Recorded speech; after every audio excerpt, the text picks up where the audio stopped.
We will be beginning our executive committee meeting. First thing we need to do, we have Betty and Brandy online. We need a motion to allow them on. Sharon for number one. Rachel, you're number two. Thank you. Any discussion, comments? All those in favor, signify by saying aye. Aye. Opposed?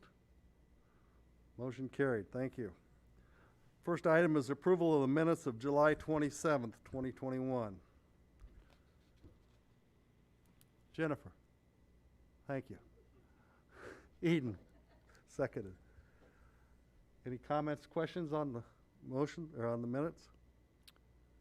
Please vote aye. In favor? All right, or nay, but in favor, vote aye, please. Aye. Opposed? Aye. I think she was aye for approving it.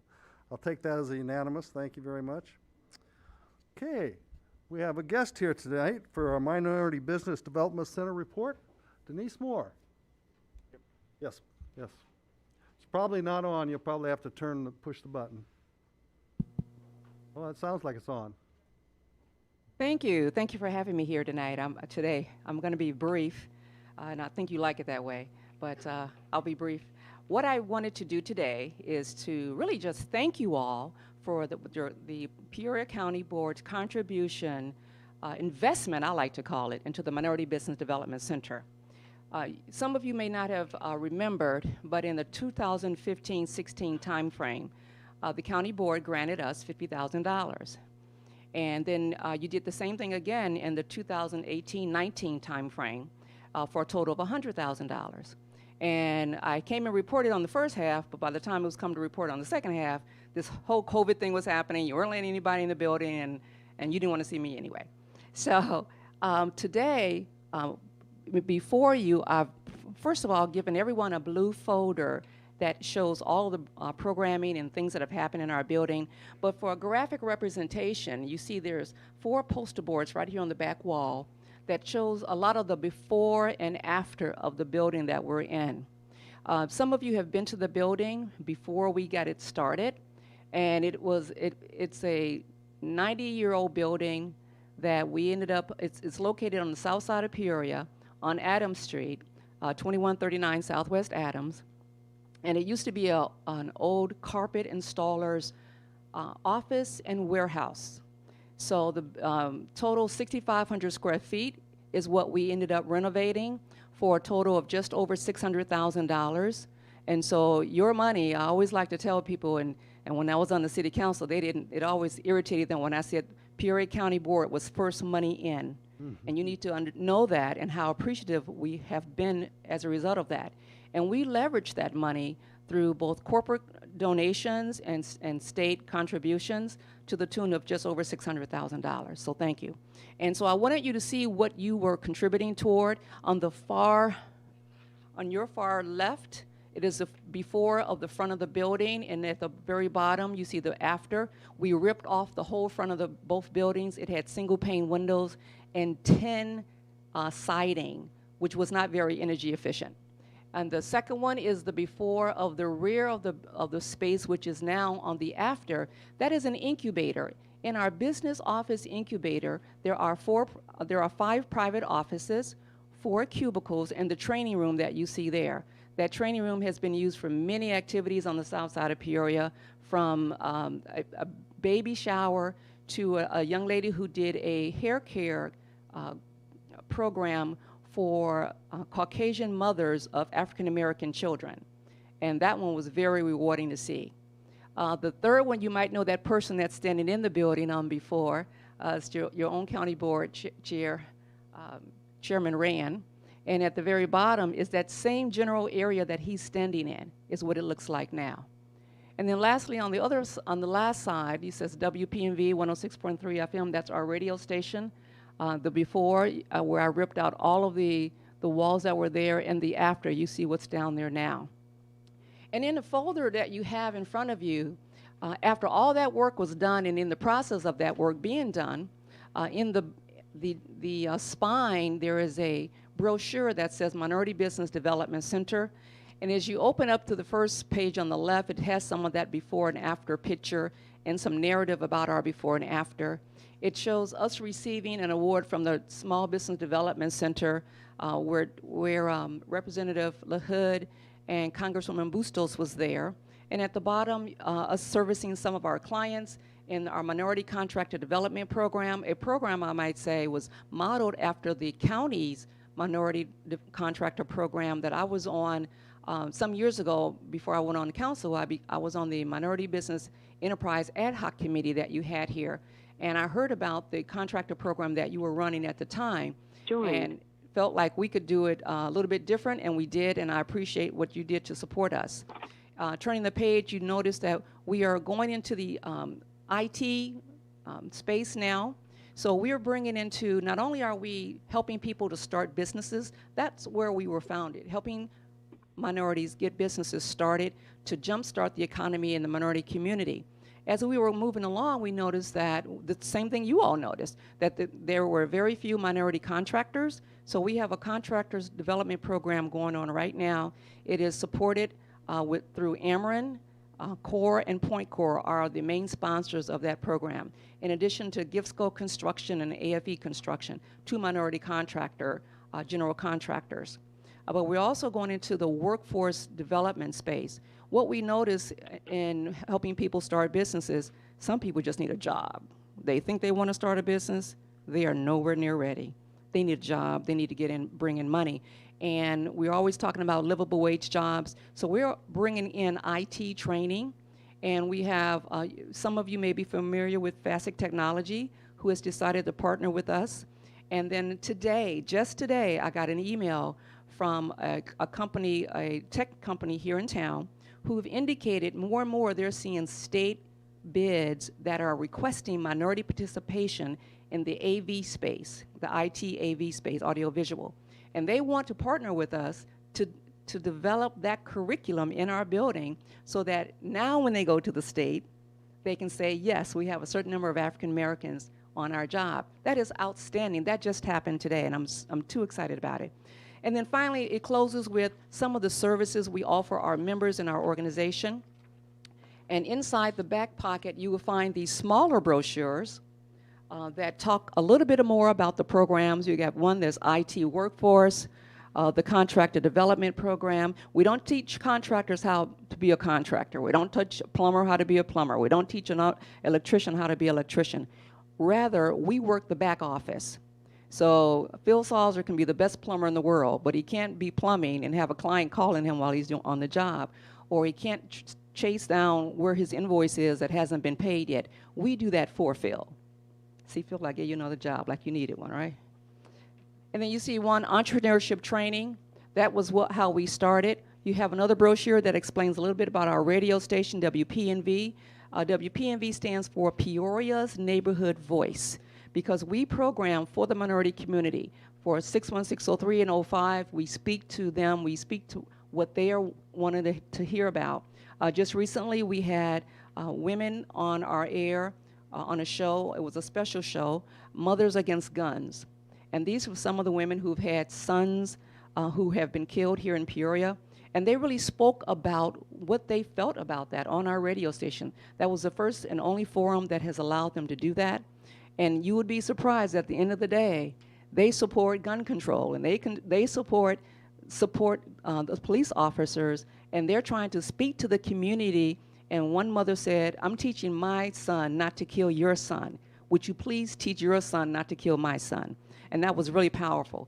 And then the last thing is the Black Business Alliance brochure. Our organization is actually the Black Business Alliance Peoria chapter, doing business as the Minority Business Development Center. And so, in short, that is what we are, that is who we are. We could not have done this truly without your help. And as to illustrate that, Scott Terrell will be receiving a request from me receiving a request from me for additional help. So I wanted you to see how much you have contributed to this community. We are a 501c3 nonprofit organization, so that means that when I decide to retire, everything that is there stays there.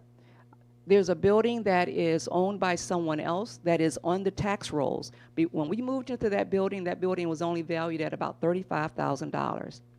I've indicated to you, we put more than $600,000 in that building in actual brick and mortar, walls, floors, HVAC. The building didn't have any HVAC, didn't have any plumbing, and we had to rewire the whole building.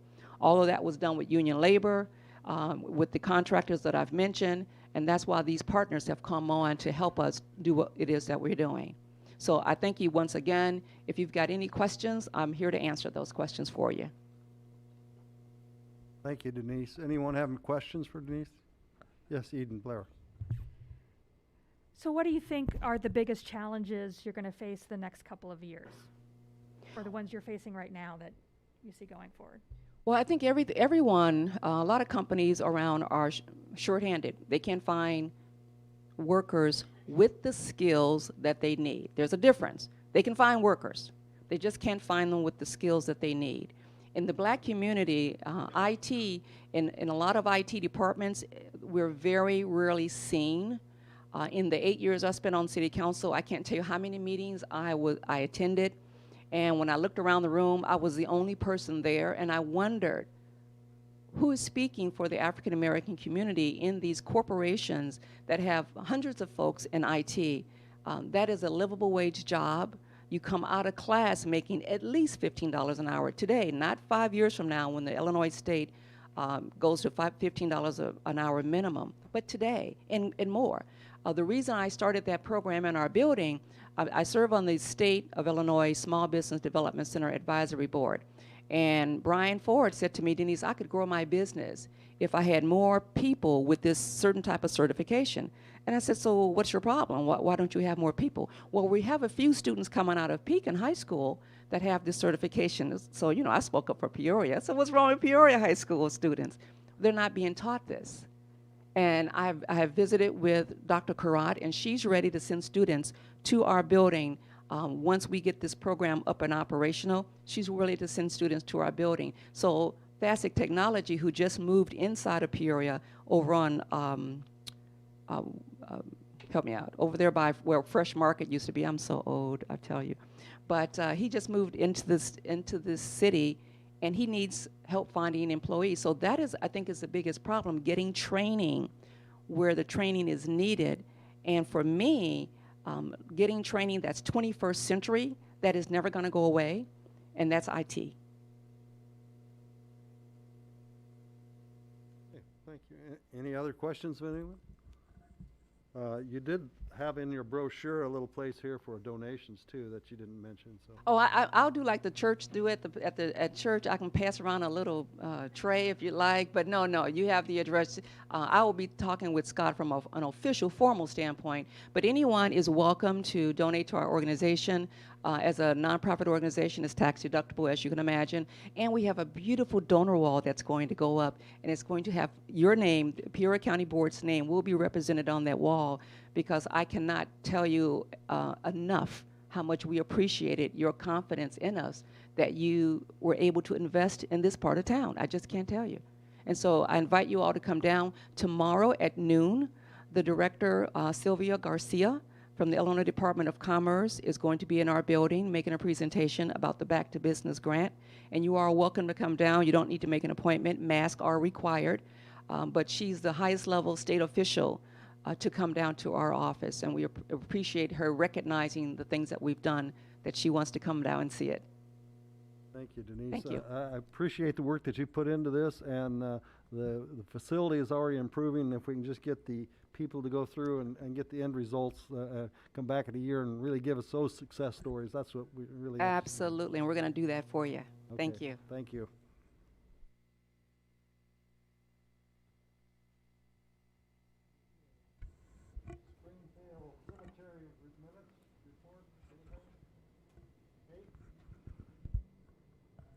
Or Linda? Nothing? Okay. If they don't have anything, Mr. Chairman, I do have one thing to put on everybody's radar screen. We have this on our agenda every month because 19 years ago, we entered into an intergovernmental agreement with the city and Peoria Park District and the Springdale Foundation. I don't remember its exact name. That intergovernmental agreement expires in September of next year. There's a 6-month provision that we need to be looking at, which will come roughly around St. Patrick's Day of next year.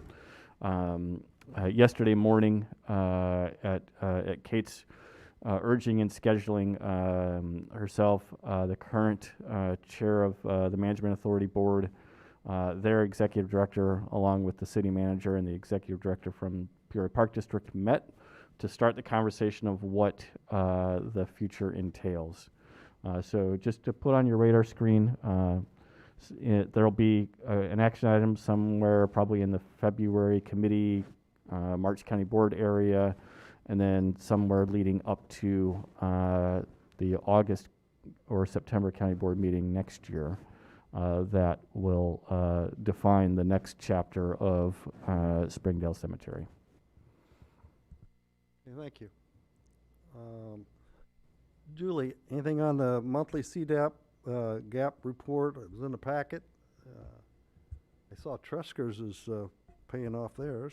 Yeah, the only thing I would bring to your attention is we did have Trusker's close their loan, or the loan is paid in full as of last Monday. I believe it was the 16th, if I'm remembering that date correctly. So we now only have one loan that's outstanding.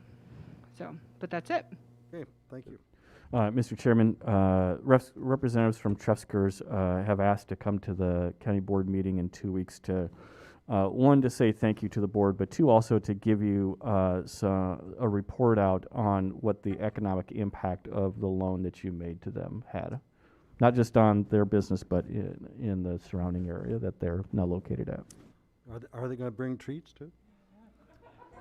I can certainly see what we can do about that. Absolutely.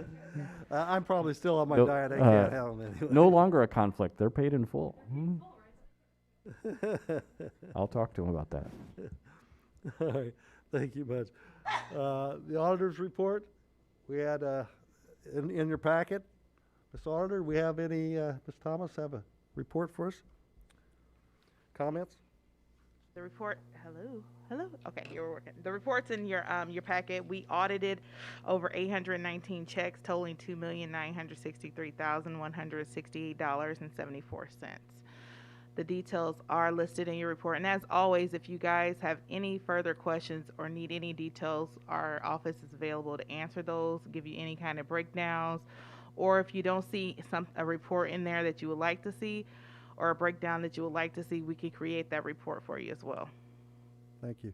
I didn't see anything listed as anything of exceptions to policy or procedure, so everything was as presented. You could find the invoices to match up with the... We could create an exception report. That's not listed in here, but we can create that and include that in the next month's. Yeah, I think that'd reports. be what we'd really be looking for, yes. Okay. So we can add that in there. Okay, any Any questions questions? of the auditor? All right, thank you. All right, thank you. Appreciate it. Okay, Headington Oaks financials, they were in the packet. There's not a whole lot of activity since we don't have Headington Oaks operating, so I don't know that we're gonna have any other report on that. Peoria County Enterprise Zone Report. Mr. Chairman, that's in your packet on page 26. 4 projects of new activity since the last report. Those are shaded in tan. If you've got a color version, and I'm sure some shade of gray if it's not in color for you. Happy to try and answer any questions you might have.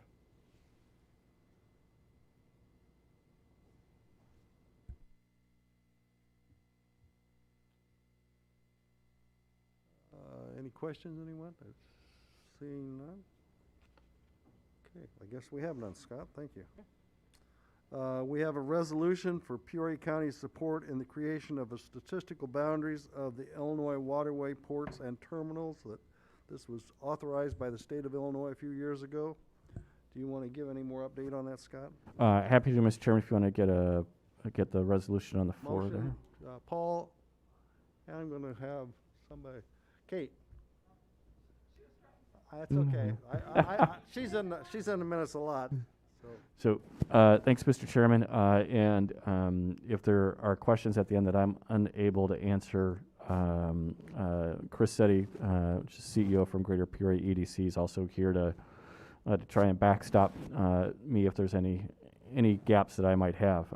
So, for everyone's benefit, I know there's been pretty substantial amount of turnover on the board and the committee in the last several years, but in the early aughts, legislation was signed to create the Heart of Illinois Regional Port District. For everyone's benefit, it covers roughly 95 miles of the river and includes Fulton, Marshall, Mason, Peoria, Tazewell, and Woodford counties. There actually is a board of directors. Each county has an appointment, and then the governor has 3 appointments, if memory serves correctly. It's been dormant for a number of years, but economic development leaders in the region are looking to try and revitalize and bring it out of its dormant status. It is a special purpose unit of local government based on the legislation that created it. So that means a couple of things. One, in this case, it does not have the ability to levy a property tax, but it does have bonding authority. So it can be a conduit financer of various economic development projects that are related to port activities up and down the Illinois River within that geographic area that I described of the multiple counties. One critical step or strategy in the quote reboot of transport, which is how it was originally branded, is that we need to secure a federal port statistical area designation for this section of the river and the 6 counties.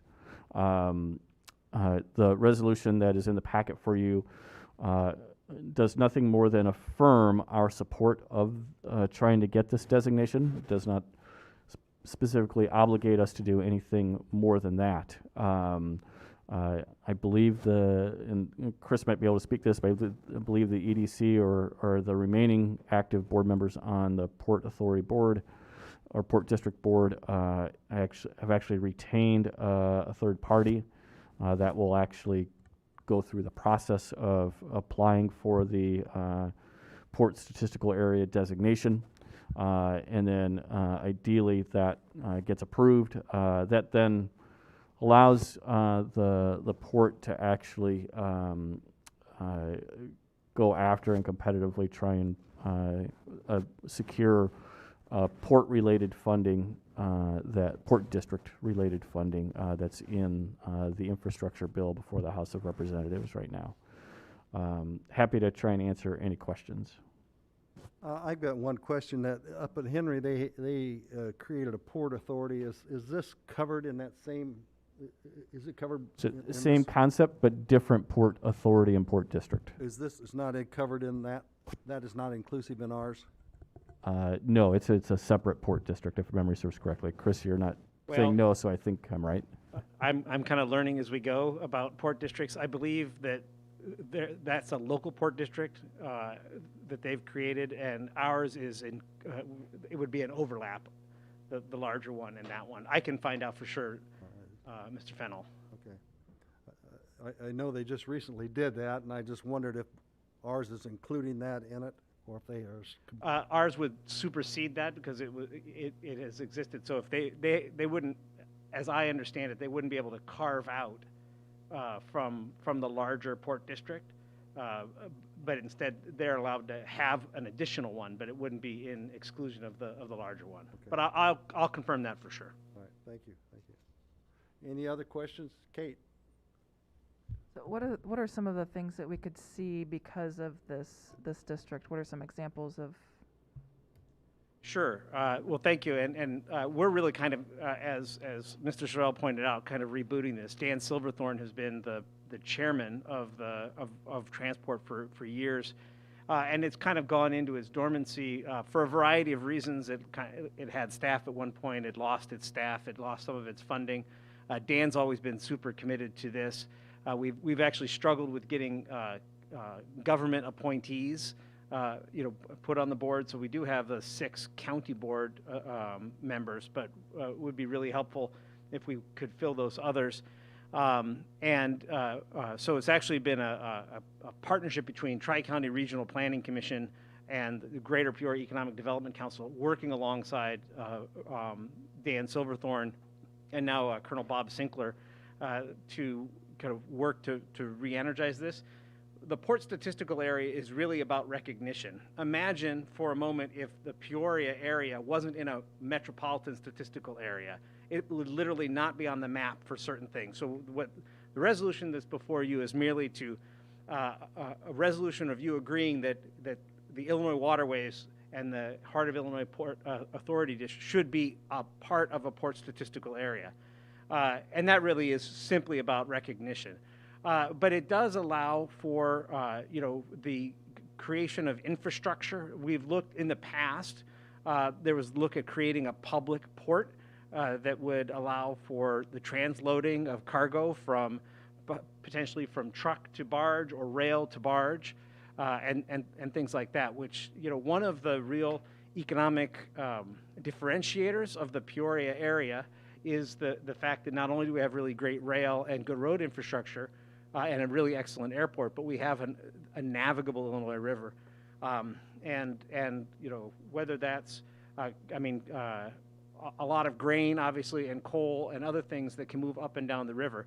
So having the Port Authority is really about being able to capitalize on opportunities that Mr. Sorrell had pointed out in the new infrastructure bill. There was an Illinois Department of Transportation grant that came out earlier this summer that had we been kind of in a better position as a board to be able to investigate. So it's really about taking advantage of opportunities that might be coming our way or coming the way of port districts. Jennifer, you had a question? My question was pretty similar to Kate's, and I'm familiar with the Port Authority thanks to Mr. Silverthorne and all of his energy. And so I'm familiar with some of the stuff of the past, but do you see projects in terms of, I'm sure given your current line of work you do, but how we can coordinate between the two to recruit based on having that designation, recruit business? So I think that it is a marketing tactic to a degree, right? So that we're able to, utilize the fact that we have a port district, a federally recognized port district, certainly to our advantage. But really, it's about building the infrastructure, in the future to really create those opportunities, those job creation opportunities. So one of the things that had been looked at in the past was how we might be able to do soybean on barge, right? Soybeans don't tend to be loaded onto barge to be shipped anywhere, but that's an opportunity, and it's having a port district that has the ability to really investigate that. And then what would it take? We've looked at what it would take for a transload facility to take things off of a barge and put them onto a train, for example, down in the Peoria port. So it really is about being open to opportunities as they come up and being more competitive when those opportunities are there.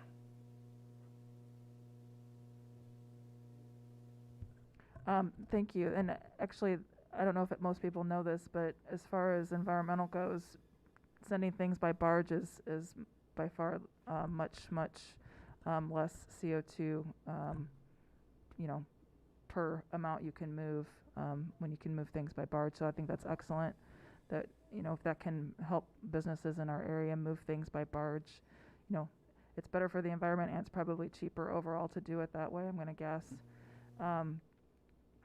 The other thing that I'm wondering about is, and I've just recently become aware of this in the last 4 or 5 years, and I don't know if most Peorians know this. The Illinois River is part of the Great Loop, and the Great Loop is, I would call it like the Appalachian Trail of boaters.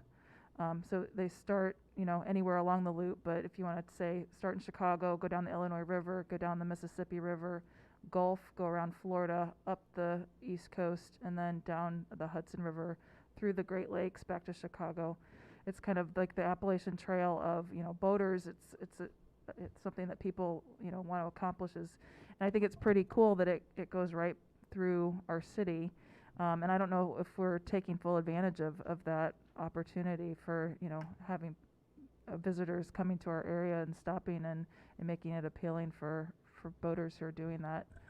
So is that something that, So the Port Authority is much more around commercial Okay, barge that's- activity. I would encourage, the Greater Peoria, the Peoria Area Convention and Visitors Bureau.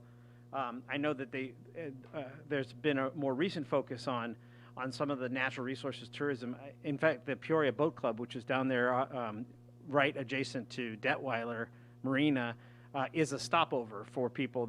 You're right. I learned this. I kind of learned it the hard way through the River Trail project from a couple of years ago, all about the loop.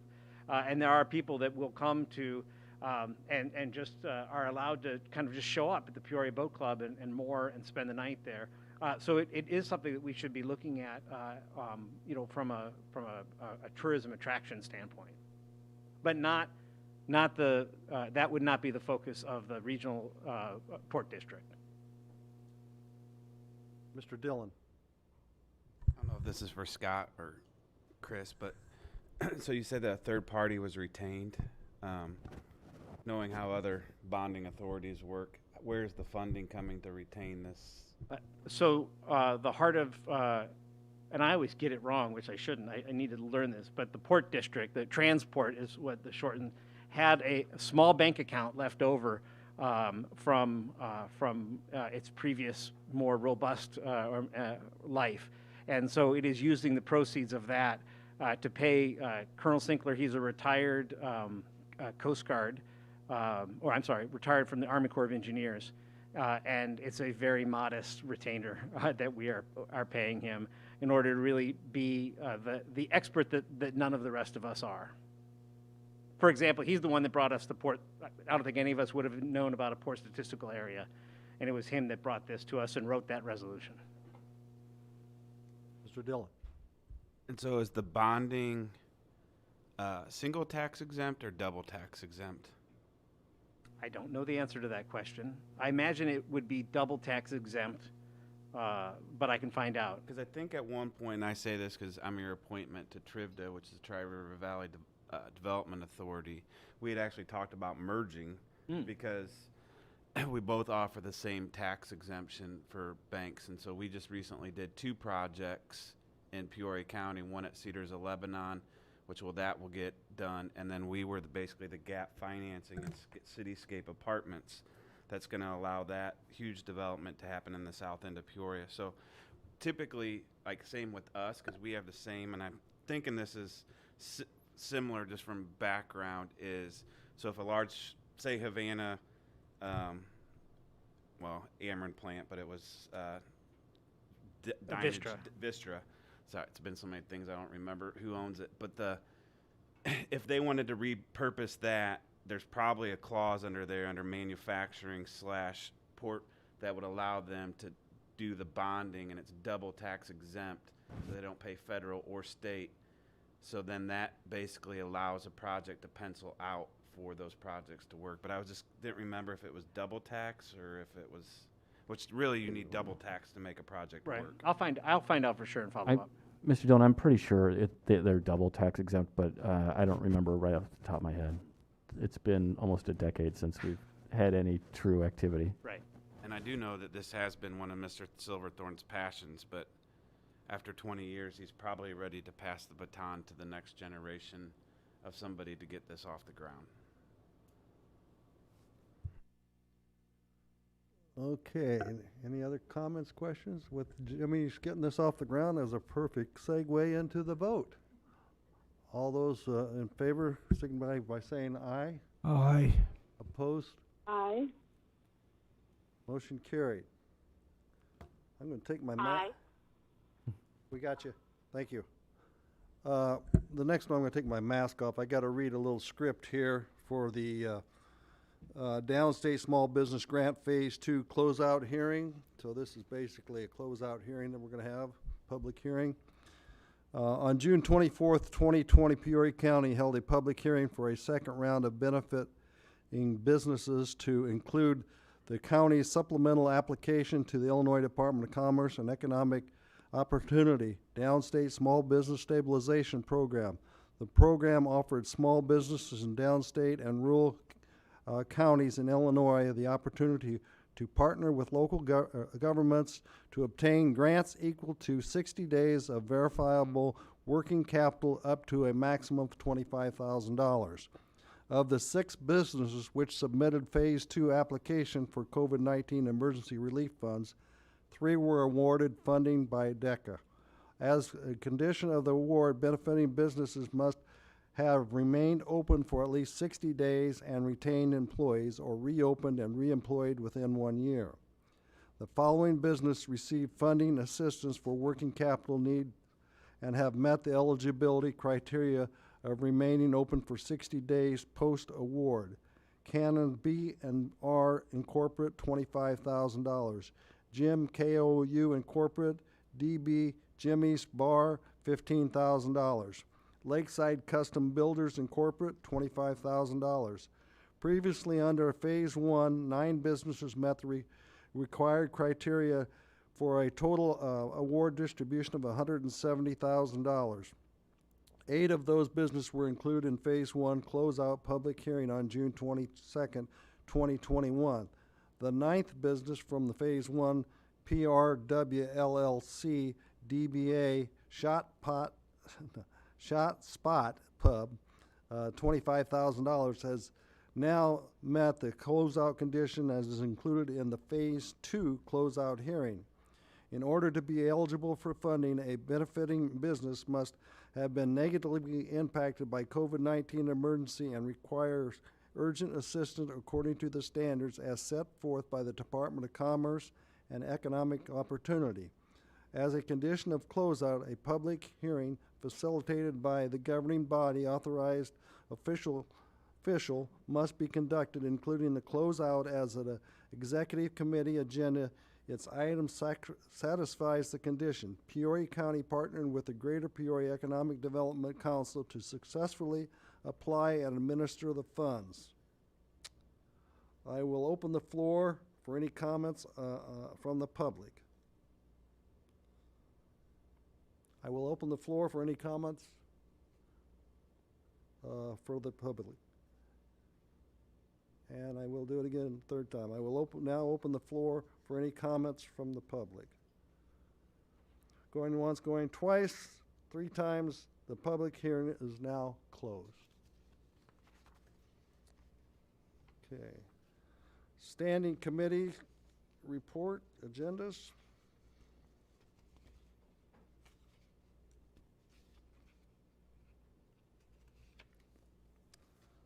Okay, infrastructure committee.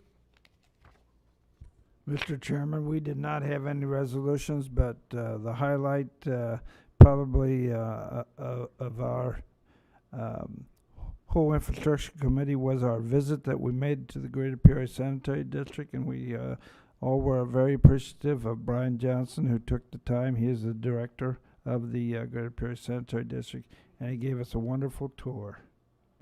Thank you for the report, Phil. Okay, next is Ways and Means Committee.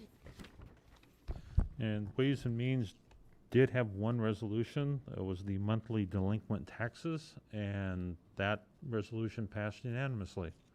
That's all. Thank you. Okay, thank you. County Health Department. Thank you, Mr. Chairman. We had 2 resolutions. The first one was to award the architect and engineering services for our Health and Human Service campus. We had 5 firms that submitted statement of qualification, and then 3 were shortlisted. They were interviewed last week, and the internal review team recommended Farnsworth, and the committee unanimously recommended that as well. The construction manager at RIST award, there were 3 firms that were interviewed, and after the interviewing and scoring process, River City Construction was also was unanimously recommended, and the health committee voted unanimously for River City as our construction manager at risk. Thank you. Public Safety and Justice Committee, Paul. Thank you, Mr. Chairman. We had 2 resolutions that we voted on, another one that we'll be doing a poll vote on later on this month. The first one's the Adult Redeploy Grant, SFY 22. That was with the judicial one. It was just a normal grant that passed unanimously. The second one was FY 21 appropriations related to FY 20 State Court Improvement Program grant. The state contacted us this morning. They were, instead of redoing it, they're doing a new grant, and that's the one that we'll be doing the poll vote on later on before the meeting. And the third one was a transfer of funds from the county sheriff, the Sheriff Merit Commission. That's for the new applications. The sheriff's just wanting to take the money out of his budget to put in there to fund that. They've had more applications, and there's no extra money being asked or anything, so that's what we had. Thank you. And the last one on my list is the finance, and I think everybody was here, but we didn't have any resolutions, and Scott gave a nice presentation. Did I leave anybody out? Oh, I'm sorry, county operations. I was, I'm here. yeah, Linda, go ahead. We have one resolution, and that is for a workers' compensation suit, and we are recommending that we accept the settlement, and that was extensively discussed. This is a case from 2016 that would be settled, and there'd be no further medical or any other opportunity to collect additional revenue. Thank you, Linda, appreciate that. Okay, we do have need for executive session for litigation, possible litigation. So I need a motion, please. Steve? Jennifer, thank you. All those in favor? Aye. Opposed? All right. So we'll ask everybody to leave, and we'll probably shut the phone off because for public. Board members that are on the phone, we're going to hang up now. Okay, thank you. Brandy Bryant.